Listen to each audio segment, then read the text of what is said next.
இந்த minimum labour 50 ரூபா செஞ்சதுக்கப்புறம் கொஞ்சம் எதிர்ப்பு கிளம்பிச்சு. சங்கம் வந்து ரொம்ப அராஜகம் போகுது, இப்படி போகுது, 50 ரூபா கேட்க சொல்றாங்களே அப்படின்னு.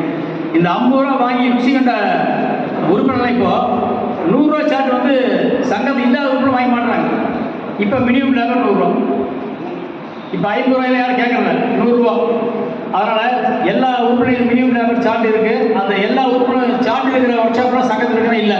சங்கத்தில் இல்லாத உறுப்பினருமே சங்கத்துடைய சார்ட் மாற்றம் ஆசைப்படுறாங்க. இது சங்கத்து மிகப்பெரிய வெற்றியை வந்து நம்ம எதிர்பார்க்கிறோம்.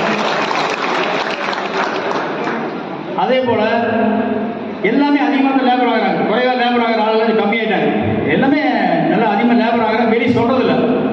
சில பேர் வந்து ரொம்ப கேவலமாக லேபர் வாங்குறாங்க, அதையும் வெளியே சொல்றது. அதிகமாக வாங்குற நபர்களுக்கு வந்து வாழ்த்துக்கள், கம்மியாக வாங்குற நபர்கள் வந்து தயவு செஞ்சு அதிகமாக வாங்கி பழகிங்க.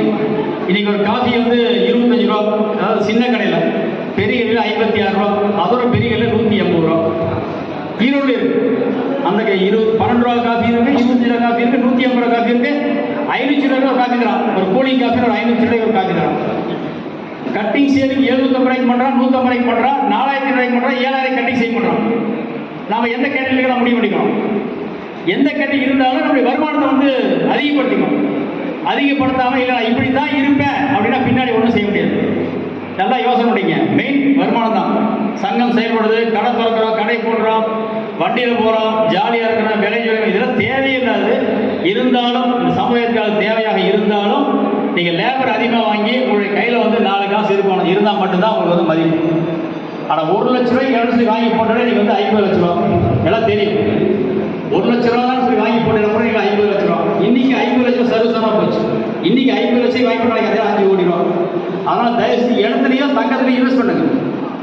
வேற நீங்கள் சீட்டு போடுறது, உள்ளது டெபாசிட் பண்ணுறது, 100 ரூபா கொடுத்தா 350 ரூபா தர பணத்தை கட்டுறது, இதை கட்டி தயவுசெய்து ஏமாறாதீங்க. ஏமாந்தீங்கன்னா ஃபியூச்சரில் ஒன்றுமே இல்லை. காசு இல்லை அப்படின்னா ஃபியூச்சரில் நம்ம வந்து கண்டிப்பாக வந்து மதிப்பு முடியாது. அதே மாதிரி எலக்ட்ரிக்கல் வண்டி வந்து நம்ம மிகப்பெரிய ஒரு தொழிலுக்கு ஆபத்தாக இருக்கிற மாதிரி இருக்கு.